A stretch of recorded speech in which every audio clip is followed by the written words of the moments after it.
नमस्कार, मैं आपका दोस्त लोकेश सिंह तंवर और एक नए मुद्दे पे, एक युवाओं से जुड़े हुए नए मुद्दे पे, नए ओपिनियन के साथ में मैं आपके साथ में जुड़ा हुआ। दरअसल चर्चा का विषय ये है कि युवाओं को किन बातों की समझ होनी चाहिए और किस प्रकार से एक नई तकनीक का उपयोग करना चाहिए ताकि जितना वो इनपुट दे रहे हैं उतना आउटपुट भी निकल के आए, और किस प्रकार से किसी गलत प्रोसेस का उपयोग करने से जो वो चाहते हैं वो वहां तक नहीं पहुंच पा रहे। सबसे बड़ी आज मेन विषय और मेन चर्चा को देखा जाए तो वो ये है कि युवा वर्ग आज सिर्फ और सिर्फ उन्हीं बातों को सच मानता है या फिर उन्हीं बातों को सच मानने की कोशिश करता है जो उसे अच्छी लग रही है, जो उसके हित की है, और ये कहीं ना कहीं बहुत घातक साबित होती है। मैं किसी भी सरकार का पक्ष या आलोचक नहीं हूँ, लेकिन कई बार अगर ये देखा जाता है कि एक बेरोजगार युवा है और वो उसको नौकरी नहीं मिल रही, 2-3 साल से अगर वो बेरोजगार है, और 10 लोग अगर ये बात बताने की कोशिश करेंगे कि बहुत बेरोजगारी है, बहुत युवा बेरोजगार है, तो वो कहीं ना कहीं उन्हीं 10 लोगों को आधार मान के अपनी आगे की दिनचर्या हर किसी को तर्क देता फिरेगा कि बेरोजगारी खूब है, मैं तो खूब कर रहा हूँ लेकिन नौकरी नहीं मिल रही है। लेकिन कहीं ना कहीं अगर 5 लोग अगर ये प्रकाशित हुए होंगे कि यहाँ यहाँ पर रोजगार के अवसर है, आप ये कोर्स करके, ये डिप्लोमा करके या फिर ये स्किल सीख के आप यहाँ पे नौकरी पा सकते हैं, तो कहीं ना कहीं युवा उसे इग्नोर करते हुए जा रहा है क्योंकि वह वहाँ पे उसकी उपलब्धि नहीं है, वो डिग्री या कोर्स या स्किल्स उसे नहीं आती है। इसके लिए वे उन 5 बातों को तो उसके ऊपर ध्यान नहीं दे रहा है, लेकिन जो 10 बात इस ओर इशारा कर रही है कि खूब बेरोजगारी और नौकरी नहीं मिल रही, वो उसे ही अपना आधार स्तंभ बना के हर जगह ये कह रहा है कि नौकरी नहीं मिल रही है। तो सबसे पहले आवश्यकता ये है कि हम हमारे नजरिए को चेंज करें। 10 नकारात्मक चीजों के बीच में हम कहीं ना कहीं हमारे काम की चीजें भी ढूंढें, और जो सिर्फ हमें अच्छा लग रहा है, जो हमें ठीक लग रहा है, हम सिर्फ उसी बात को सच ना माने क्योंकि वो कभी ना कहीं हमारे लिए लाभकारी नहीं होता है। तो एक हम हमारा देखने का नजरिया बदलें कि किस प्रकार से हम बुराइयों के बीच में भी अच्छाइयाँ ढूंढ के हमारे काम की ओर पहुंच सके। दूसरा सबसे बड़ी चीज ये कि जो भारत में अधिकांश चलता है और युवा वर्ग के अंदर की जुगाड़, हर युवा ये चाहता है कि उसका काम जुगाड़ से हो जाए, और जुगाड़ भी जब अपने आप के अंदर शर्मिंदा हो जाता होगा जब एक सफाई कर्मचारी या फिर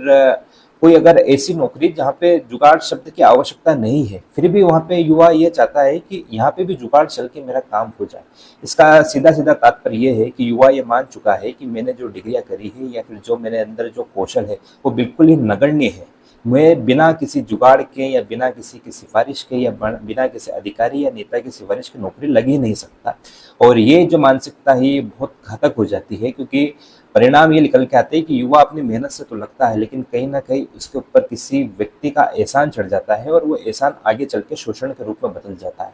इसके लिए सबसे पहले युवा ये सोचे कि हमें ये जुगाड़ शब्द को छोड़ना होगा। हमें ये पूछना होगा कि आप हमें प्रोसेस बता दीजिए कि यहाँ पे नौकरी किस प्रकार से लगी जाए या फिर किस प्रकार से मुझे काम करना चाहिए, मैं अपना रास्ता स्वयं तय कर लूंगा, यही आगे के लिए सफलतम साबित होता है। तीसरा ये कि अगर मान लीजिए कि कोई अगर नौकरी का विज्ञापन है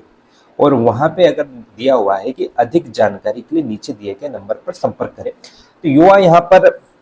कोशिश ये करता है कि जहाँ पे जो नंबर दिए गए, जो इसने स्पष्ट लिखा हुआ है कि अधिक जानकारी के लिए आप संपर्क करें, लेकिन वो कभी भी वहां पे संपर्क नहीं करता है। अपितु जिसने नौकरी बताई है या फिर जिसने वो विज्ञापन डाला है वो उससे ही पूछने की कोशिश करता है कि यहाँ पे नौकरी लगेगी या नहीं लगेगी, मेरी कितनी सैलरी मिलेगी, काम क्या करना होगा, किस प्रकार से मैं आगे काम करूंगा, कोई जुगाड़ हो तो मेरा लगा दो या फिर आप लगा दो। अब सोचना ये है कि अगर उस व्यक्ति को ही अगर सारी जानकारी पता होती तो वो वहां पे अपना नंबर देता, किसी अन्य का नंबर क्यों है।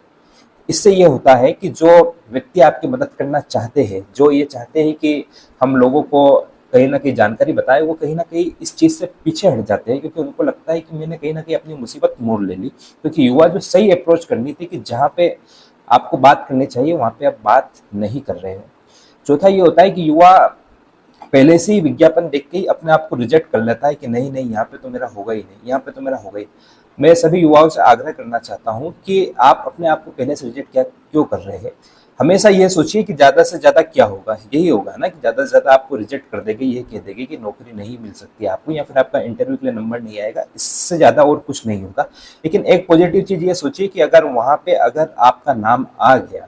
मान लीजिए कि वहाँ पे कम लोगों ने अप्लाई करा है या फिर किसी कारणवश अगर वहाँ पे आपका नाम, आप सोच रहे थे कि नहीं आ सकता, लेकिन अगर आ गया तो वो कितनी बड़ी उपलब्धि होगी, कितना पॉजिटिव नजरिया होगा। तो हमेशा अपने आप को एक पॉजिटिव नजरिए से रखें, पहले से ही अपने आप को, दुनिया तो आपको बाद में जज करेगी, लेकिन आप पहले से अगर अपने आप को अगर रिजेक्ट कर लेंगे तो इससे बड़ा घातक परिणाम और कुछ नहीं होगा। चौथी चीज ये है कि अगर आपको अगर आपने कोई प्रोसेस देखा है या फिर कोई इंटरव्यू की प्रोसेस या नौकरी की प्रोसेस देखा और अगर आपको इसमें कुछ समझ में नहीं आ रहा है, तो हम जिसने नौकरी बताई है उससे अगर आप पूछने की कोशिश करें तो एक दो बार तो आपकी मदद कर देगा, लेकिन आप हर एक छोटी छोटी चीज के अंदर अगर लगातार उससे मदद मांगने की कोशिश करेंगे तो वो कहीं ना कहीं आपसे बचना चाहेगा। इसके लिए आवश्यकता ये है कि आप उस व्यक्ति का धन्यवाद करें कि आपने कम से कम हमें जानकारी बताई, अब आगे की प्रक्रिया मैं खुद कर लूंगा। जो चीज आपको समझ में नहीं आ रही है आप तत्पर गूगल का उपयोग कीजिए। अगर कोई शब्द अगर इंग्लिश के अंदर है तो उसका हिंदी के अंदर अनुवाद क्या हो सकता है, उस अंग्रेजी और हिंदी के अनुवाद को करके आप उसके अंदर सुलभ बनाइए। और चौथी चीज ये है कि युवा बात तो खूब करता है, बातचीत खूब करता है, लेकिन जहाँ पे बातचीत करने की आवश्यकता है वहां पे बातचीत नहीं करता। मान लीजिए कि अगर ऐसा नहीं होता है कि हर जगह पे वैकेंसी निकाली ही जाए।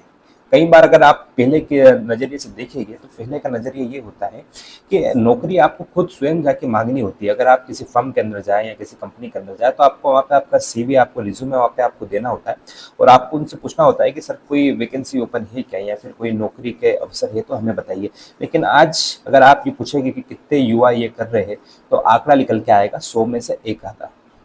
यानी कि जहाँ पे हमको बातचीत करनी चाहिए वहाँ पे युवा जाने से डर रहा है कि मैं कैसे बात करूंगा, कैसे बताऊंगा। यहाँ पे आपको सकारात्मक नजरिए अपनाने की आवश्यकता है। आप वहाँ पे जाइए, वहाँ से बातचीत करिए, क्योंकि मान लीजिए कि अगर एक वैकेंसी है, मान लीजिए कि अगर किसी स्कूल के अंदर कोई शिक्षक पढ़ा रहा है तो वहाँ पे वैकेंसी नहीं है, लेकिन अगर वो शिक्षक अगर छोड़ के अगर चल जाता है, कोई इमरजेंसी कारण अगर छोड़ के चल जाता है और वहां पे उनको तत्काल अगले ही दिन किसी शिक्षक की आवश्यकता है, और अगर आप 15 दिन पहले ही वहां पे रिज्यूम देके आए हैं और उस समय प्राचार्य ने ये बोला कि अभी हमारे यहाँ पे वैकेंसी नहीं है लेकिन कोई वैकेंसी होगी तो हम आपको बताएंगे, और उसी 15 दिन के बाद अगर कोई शिक्षक वहां पे छोड़ के चल गया तो सबसे पहले उनके पास में आपका सीवी रहेगा। वो सबसे पहले आपको फोन लगा के पूछेंगे कि सर आप आ सकते हैं क्या इंटरव्यू देने के लिए। तो सोचिए अगर आप ये नजरिया अपना रहे तो आप कहीं भीड़ों से सबसे पहले पायदान के ऊपर आके आप खड़े होंगे। तो कहीं ना कहीं ये सोचिए कि किस प्रकार से हम एक पॉजिटिव अप्रोच के साथ में काम करें। कभी भी ये नहीं कि हमें यही नहीं मिल सकता या फिर हम क्या बात करें, कि रिजेक्शन के डर से कभी मत डरिए। क्योंकि एक इंटरव्यू के दौरान में एक लड़का जो महीने का 2 से 3 करोड़ रुपया कमाता है वो ये कह रहा था कि मैंने यहाँ पे पैसे कमाने से पहले, सफलता कमाने से पहले कम से कम 100 जगह इंटरव्यू दिया था और 100 जगह में से कहीं ना कहीं मुझे 40 से 45 जगह तो कॉल नहीं आया था और कहीं जगह रिजेक्शन का सामना करना पड़ा। तो कहने का मतलब ये है कि जितने भी व्यक्ति सफल हुए हैं ऐसा नहीं है कि उन्होंने कभी भी अपने जीवन के अंदर असफलता नहीं देखी। तो इसे डिमोटिवेट ना होकर एक अवसर के रूप में देखें कि कहीं ना कहीं मुझे यहाँ से एक नई चीज सीखने को मिलेगी। तो मैं युवाओं से यही आग्रह करना चाहता हूँ कि एक सही अप्रोच को अपनाएं, उसको प्रोसेस को पूरी करें, कभी भी जुगाड़ या फिर किसी दूसरे अन्य व्यक्ति से ना पूछे, बिना प्रोसेस करे हुए, और ना ही बिना विज्ञापन देखे आवेदन करते हुए। कई बार स्पष्ट शब्दों के अंदर ये लिखा होता है कि इस डिग्री के लिए एमएससी डिग्री की आवश्यकता है, इस नौकरी के लिए एमएससी चाहिए। फिर भी अगर आप सामने वाले व्यक्ति से अगर ये पूछ रहे हो कि यहाँ पे बीए की डिग्री चल जाएगी क्या या फिर मैथ्स की डिग्री चल जाएगी क्या, तो ये कहीं ना कहीं मूर्खता साबित होती है। क्योंकि अगर चल जाती तो वो पहले ही ये लिखता कि सभी डिग्री को मान्य किया जाएगा। जब वहां पे उन्होंने स्पेसिफिक कर रखा है इसका मतलब ये है कि वहां पे उन्हें स्पेसिफिक डिग्री ही चाहिए। ऐसी जगह अपनी ऊर्जा लगाने से कोई मतलब नहीं है। हम ऊर्जा वहां पे लगाए जहाँ पे हमारी ऊर्जा की आवश्यकता है। और कहीं ना कहीं एक युवा से कई बार अगर ये पूछा जाता है कि आपने नौकरी के लिए क्या करा, तो वो हमेशा ये कहता है कि मैं हर किसी व्यक्ति को कहता हूँ कि नौकरी लगा दो, लेकिन क्या वास्तविकता के अंदर नौकरी लगती है? तो जवाब होगा नहीं। क्योंकि जब आप ये वर्ड का यूज करेंगे कि लगा दो, हमारा ये काम करा दोगे, मतलब आप अपने आप को किसी दूसरे व्यक्ति को सौंप रहे हो कि आप मेरा जिस प्रकार से चाहे उस प्रकार से उपयोग कर ले। हम उनसे पूछते हैं कि क्या आपने अपना सीवी बनाया, अपना रिज्यूम बनाया, क्या लिंक्डइन के ऊपर प्रोफाइल बनाई, कितनी जगह आपने अप्लाई करा, कितनी कंपनियों के एचआर को आपने मेल भेजा, कितनी जगह आप सोशल मीडिया साइट से जुड़े हुए जहाँ पे आपको नौकरी बताई जाती है, कितने कंसल्टेंसी का आप उपयोग कर रहे हैं और कितनी वेबसाइट को रोज आप सर्च करते हैं, कितने अखबार को आप पढ़ रहे हैं। तो जवाब होता है कि नहीं, हम ऐसा कुछ नहीं कर रहे। तो कहीं ना कहीं युवाओं को आवश्यकता ये है कि हम सही अप्रोच का उपयोग करें, जब जाके हम सही दिशा के अंदर आगे बढ़ पाएंगे। यही विनम्र अपील और निवेदन आपसे था। धन्यवाद।